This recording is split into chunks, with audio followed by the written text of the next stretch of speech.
Segment 3, Golden Lack Live, and our off-the-air conversations are always our best ones here. But that'll be our. But we'll get into some of the topics we were discussing during break. Kelly Kitchell joins us, of course.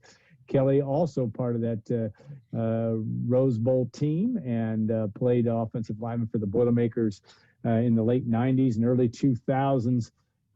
He didn't run like Seth Morales, but would you have made that catch? That's what I want to know. If the ball would have been thrown to you, you'd have caught it? Absolutely. I was a tight end in high school, Alan. I was a 180-pound tight end in high school, and I'd have definitely made that catch. Now, I probably wouldn't have outrun anybody. That's why I ended up a 310-pound offensive lineman in college, but I'd have made the catch for sure. Yeah, and you had some skills as a basketball guy as well, and I know that. And there's a bloodline there in the Kitchell family that in all kinds of sports. So that part is very much true. So your not your day job, but your post-day job is coaching high school football for the West Lafayette Red Devils, offensive line. You got a game tonight at Twin Lakes. Crazy weather. You're going to have a little bit of heat maybe tonight. You are going to have heat tonight. You're going to have wind. Yeah. And you have a pretty good football team at West Lafayette. I know you've been battling some injuries, but things are how are things going with your offensive line and the Red Devils in general? Well, the offensive line, knock on wood, is where we've stayed healthy, and I think that's one of the reasons we've been able to be productive through all the injuries. I mean, we have like 7 or 8 guys that have started or played big roles for us that have been out a majority of the season. So it's been a lot of fun, though. I mean, trying to get some of the young guys in and seeing what they can do and watching them progress. And it's funny. So it's hard for when you're at a mid-sized school to say next man up, but that's really what it's been this year. And we've had a lot of kids step up, and we're hoping to get some guys back here for the playoff run in a few weeks. And if we can do that, it's game on. We'll see what happens. It's gonna be a lot of fun. Yeah, we all got to know is one of those players going to be number 14 for the Red Devils? We hope so. We hope so. I don't know. The number one thing for us is for him to be, just be healthy and get himself in a position so he can have a great career after high school as well, and make sure that that's our biggest hope for all of our kids, that want to play at the next level. We want to be able to show them out on film, do what we can as a team to win football games, put our kids in the best position to be successful, and have them, if they want to play football at the next level, we want to put them in a position where they can do that both academically and athletically. And that's what we hope to do. And yeah, I mean, he's a heck of a player. So you always want your best on the field. So we'll see if he's ready to go and feels good, and we'll be more than happy to have him on the field for sure. Yeah. Gianni Carloft has obviously been battling an injury, and yet what kind of guy? I mean, nobody. I'm guessing just watching his body language from time to time, a guy that doesn't like sitting. I mean, he wants to be playing. I mean, it's crushing him for sure. He and I have had a lot of talks. I had a little bit of a correlation my senior year. I had an injury, unfortunately, in my career. He's still got a long career ahead of him with his, but we talked some things through and how to handle things. And he's the biggest fan when he plays. He's his teammates' biggest fans. I mean, he's the first one when a guy makes a play to jump up and down and celebrate with his teammates, and he's the same guy on the sideline. And he's been a terrific leader for us. He's had to be off the field, but he's been a terrific leader for us in the locker room and around the younger guys and trying to get guys up to speed. So he's just working hard, trying to get healthy. And, when the time is right, he'll be out there crushing guys just like he was before. And we're excited for him. Hey, Kelly, now, when Dienhart, go ahead, Tom. So we obviously nobody's been able to watch practices like we have in the past, but people still would love to hear your thoughts on this Boilermaker team. But about a week and a half or so away from the opener.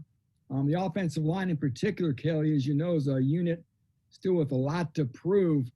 So sort of give us your view and the take on the Boilermakers going into 2020 here. Yeah, it seems like every year we've got a young offensive line, but we just can't get old and healthy and everybody together at the same time. And this year, if we can, I think obviously the anchor is Grant Herman's, to get him healthy and kind of anchoring that line a little bit. But the guys that and like I said, I haven't been around them at all. But going into the spring and hearing a little bit what was going on, so I wasn't able to watch those either. Some guys that really intrigued me, and guys I think we need. Sam Garvin, obviously at center. Got to have him healthy and got to have him ready to go. He's a reliable snapper. He's a strong kid. Got to have him ready. I know he was battling some things early. Haven't heard if he's healthy. I hope he is. Cam Craig's another really, really interesting guy up front. He kind of reminds me of Gene Murkowski a little bit. He was an offensive line guy coming in, just big, strong, physical guy. Runs good enough, but he kind of reminds me of that mold a little bit of Gene. And Gene, as you guys know, was a 4-year starter and a heck of a player and played in the NFL.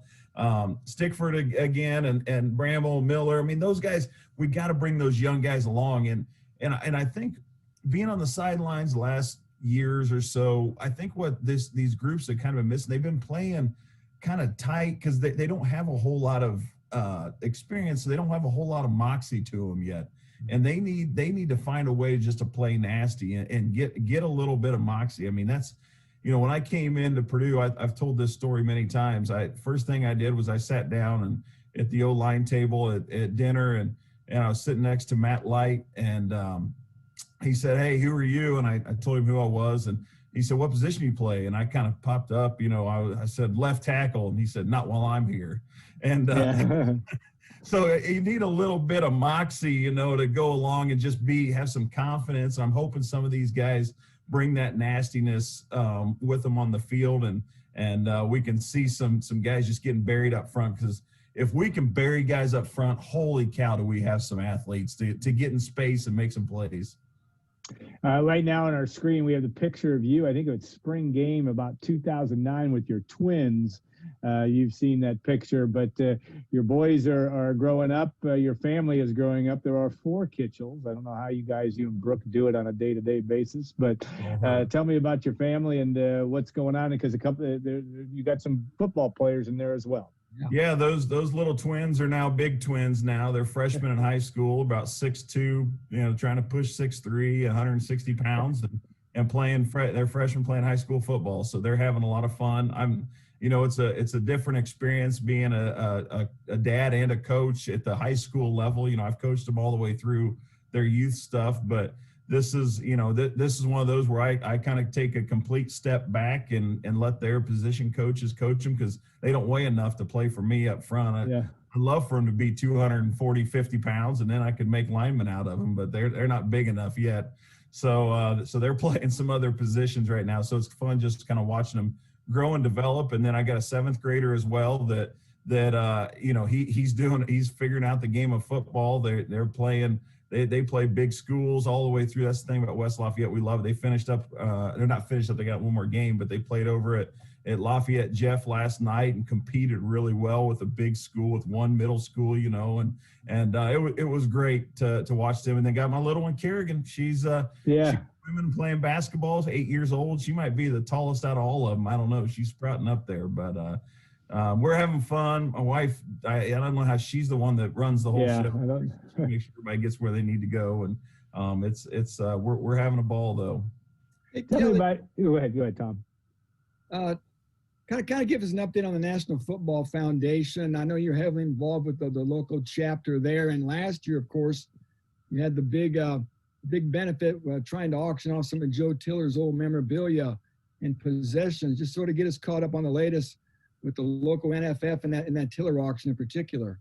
Yeah, we made a trip out to Buffalo, Wyoming, and Arnett was, wanting some help going through some of Coach Tiller's things. So my family and I went out there, and we loaded up his RV and brought a bunch of stuff back. And what a terrific, just overall feeling and turnout. When we got back, we had a kind of an in-person auction. And it started, I think, at like 2:00, and I got there a little bit before 2, and they said people have been waiting in line for almost an hour just to get in and see the items we brought back from Wyoming. And we still have a few things left. We've been auctioning off on eBay. You can go to NFF Tiller. What is it? NFFTillerChapter.org. Is that right? Yeah, I think that's right. I'm gonna get crushed here by Jim. So, but you can go there and you can check out the items that we still have left. There's only a few things left that we brought back from Wyoming, but we're having, we're still raising money. We're still providing scholarships for kids at a high school that perform highly in the classroom, on the football field, and in the community.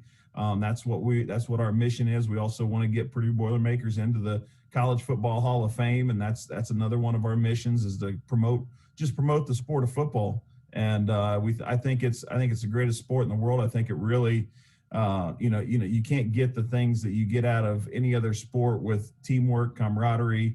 With COVID the way it's just been absolutely unbelievable to see. These kids were all alone all summer. They couldn't be around anybody, and then when they were able to get together and see the type of interactions the kids have and what football brings to them, they were sad. I mean, over the summer they were sad 'cause they couldn't be with their buddies, and you just see so much joy and happiness with these kids together in football. It brings that together for them in a great way. So I'm happy to be part of that. I'm excited to be part of that, and we're still moving forward. Yeah, it's nfftillerchapter.org. nfftillerchapter.org. You're close enough. Well, though, in the world of the URLs, you got to be dead on. But no, it is good. And Young Lee has done a good job of really putting some packages together, make that auction, and make those items for sale. And that has been a big part of what this is all about. Also, another thing that's going on for our readers too, we've offered, and Jim Brugink and Golden Black have kind of teamed together to offer free memberships for folks, free local memberships for folks that are interested, for readers. So if you're interested in doing that, let us know and we'll make you a member. It has been an organization of Joe Tiller. It's the Tiller chapter for a reason. Yes, because of the Joe Tiller, his what he did to make Purdue football where it is and was, but also his desire to have it, because he had a huge chapter, Kelly, in Wyoming. I mean, that's what kind of got the idea of to get it to flourish here in West Lafayette. Yeah, absolutely. That's something he was passionate about, and he started the chapter here. And yeah, we're one of the largest chapters in the country now, and we've continued the fight, the good fight here. And Jim Brugink has done a terrific job of continuing that on and kind of leading us as our executive director. And we were able to put on a very successful in-person banquet this year to really promote our high school athletes around our area and up north. And we were all very proud of that, to do it safely and to be able to continue to promote our kids and what they're doing. It's not just football. It's what they're doing in the classroom. It's what they're doing in the community, and that's what's important. And we're trying to create good young men out of these guys and productive members of our society, and that's what we're excited about. Hey, Kelly, too, now the RV, the old Tiller RV sold. Talk about that. And also, Kelly, give viewers an idea of maybe who the next Boiler could be to go into the College Football Hall of Fame. Is there anybody you guys are really pushing and backing to be the next in line, so to speak? There is, and Alan may have to help me with this. Yeah, Taylor Stubblefield is one. Larry Burton also on that list, and there's a third. Larry Burton, of course, a 1974 first-team All-American who went on to play with the San Diego Chargers, and of course also did happen to get a bronze medal in the 1972 Olympics. And Taylor Stubblefield needs no introduction to this audience, but left as the NCAA's all-time leading receiver. But there's a third, and I'm trying to think of who else might be on the list. But those two I know come to the fore, and that's been a big part of this. You've had Mark Herman, Mike Phipps, Rod Woodson, guys that were long overdue to get them in there. Dave Butts. I think there's been six, I believe, five or six since. Otis Armstrong, all guys that have made it in since this chapter has been a part of it. Yeah, so that's been a great thing. Hopefully we can get Taylor in, or continue to get that pipeline of guys into the College Football Hall of Fame from Purdue.